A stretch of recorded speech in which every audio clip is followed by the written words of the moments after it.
Very good morning class. Dear students, in the previous lecture we have discussed, or we can say we have completed, that is the two methods of the heating. One is the conductions, that is used in the solids forms, and the other is convections, that is used to flow. There is a transfer of heat in that of the case of fluids. Either we are talking about the liquids, either we are talking about the gaseous forms. And now ultimately we have reached, that is the third methods of the transferring of heat, what we call that is radiations. So बेटा कहीं ना कहीं आपको ये समझना है कि radiation जो है, कंडक्शन एंड कन्वेक्शन, ये दो चीज़ें हम पढ़ चुके हैं. कंडक्शन का जो प्रोसेस था, that is the transfer of heat from one body to another, or from one end of a body to the another end by the process, that is especially in the case of the solids. But now if you are talking about the convection, that is basically they are used in that of the transferring of it in case of liquids and gases. Now in that lectures we will limit it only to our discussion about the radiations. That is the third method of transferring of heat. So we can see that is the radiations. Radiations means आप कह सकते हैं, इसका best example बेटा है कि जो sons की एनर्जी है, सन आपका इतनी दूरी पर, आई थिंक 150 या 15 किलोमीटर डिस्टेंस पर, 15 किलोमीटर के डिस्टेंस पर है आपका सन फ्रॉम द अर्थ से. और जो स्पीड ऑफ लाइट है बेटा, यानी कहीं भी जो लाइट की स्पीड है जो हम तक पहुंचती है, वो है 3 × 10⁸ मीटर पर second.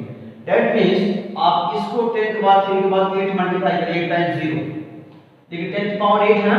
So 10 to power 8 means we have to put 0 8 times. that will देखिए 1 2 3 4 5 6 7 8. So what we are talking about 10 to power 8, that means here is a 8 times 0, 1 2 3 4 5 6 7 and 8. Count it: ones, tens, hundreds, thousand, 10,000, lakhs, 10 lakhs, crores and 10 crores. That means the speed of light is 30 crores per second, meter per second. मतलब ये है कि जो speed of light, यानी light जो हम तक पहुंच रही है सन से टू द अर्थ तक, उसकी स्पीड बेटा 1 सेकंड में है 30 करोड़ मीटर्स. अगर आप इसे किलोमीटर में चेंज कर दें, जरा देखिएगा, चलिए, तो इसको मैंने यहाँ से 30 कैंसिल कर दिया. कितना बचा? 1 10 100 1000 10,000 lakhs, 3 lakhs किलोमीटर पर सेकेंड. मतलब ये हुआ कि बेटा 1 सेकेंड में 3 लाख किलोमीटर पर सेकेंड जो है स्पीड ट्रेवल की जा सकती है with the help of this. तो देखिए, मैं आपसे ये कह रहा था कि अर्थ से जो सन की जो डिस्टेंस है वो नियरली 15 करोड़ किलोमीटर है, लेकिन जिस स्पीड से लाइट आ रही होती है उसकी स्पीड है 3 लाख किलोमीटर पर सेकंड. यानी 1 सेकंड में आप इमेजिन करिए, जब तक मैं बोल रहा हूँ 1 सेकंड हो चुका है ना, अब तक कई सेकंड हो चुके हैं इनफैक्ट. तो 1 सेकंड में जो लाइट ट्रेवल कर रही है, that is about 3 lakh kilometre. 1 second में 3 लाख किलोमीटर ट्रेवल हो रही है. आप इमेजिन करिए कितनी ज़्यादा स्पीड है. तो सपोज कर लेते हैं कि यहाँ पर है बेटा सन और यहाँ पर मान लीजिए अर्थ, ठीक. तो यहाँ से यहाँ तक पहुँचने में लाइट कितना टाइम लगता है? Nearly 500 seconds. कितने लगते हैं? 500 सेकेंड्स के आसपास लगता है लाइट को ट्रेवल करते हुए यहाँ तक पहुँचने में. किस स्पीड से? 3 लाख किलोमीटर पर सेकंड की स्पीड से.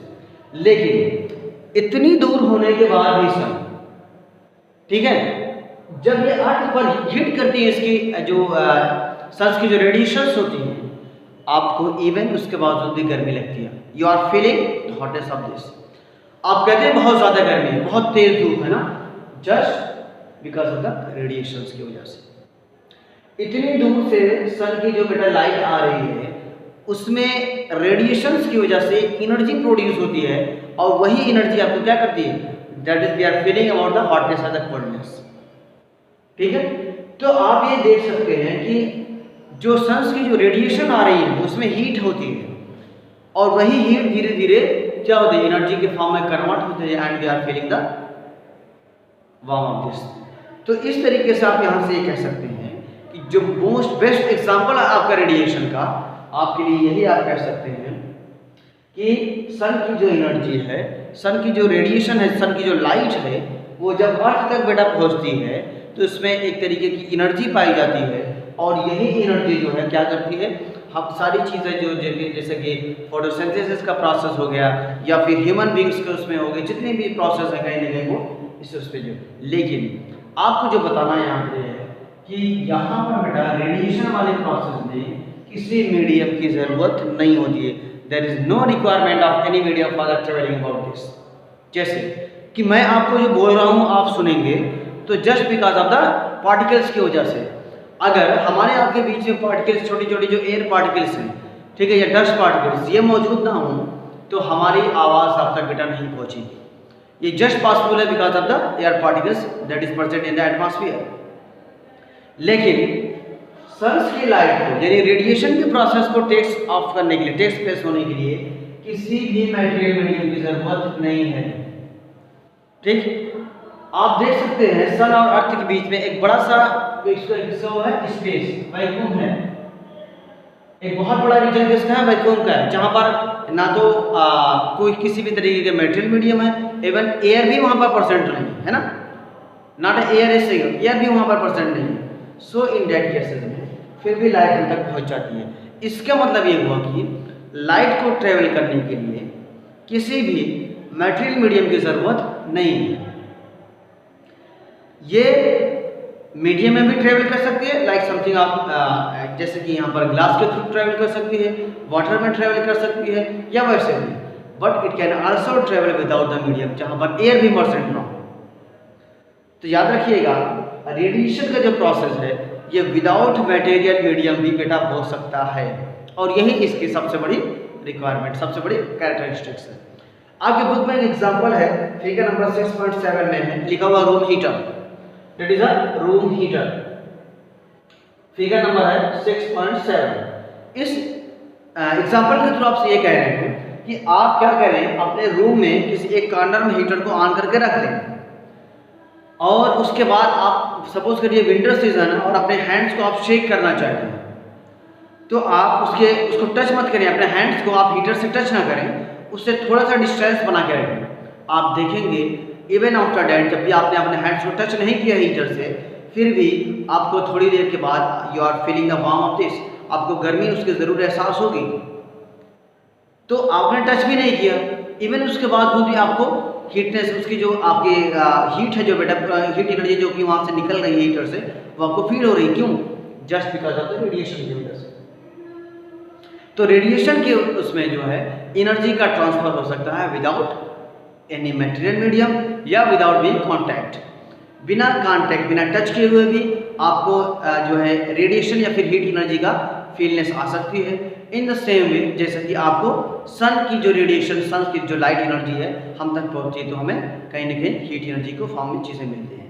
तो ये पूरे के पूरे कहीं ना कहीं आपका बेटा ये प्रोसेस है रेडिएशन का।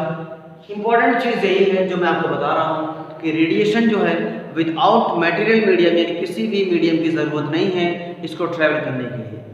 चाहे आप सन का एग्जांपल ले लें, लाइट एनर्जी आप तक पहुँचाती है, आपको हीट भी प्रोवाइड करती है, आपको वार्म भी करती है।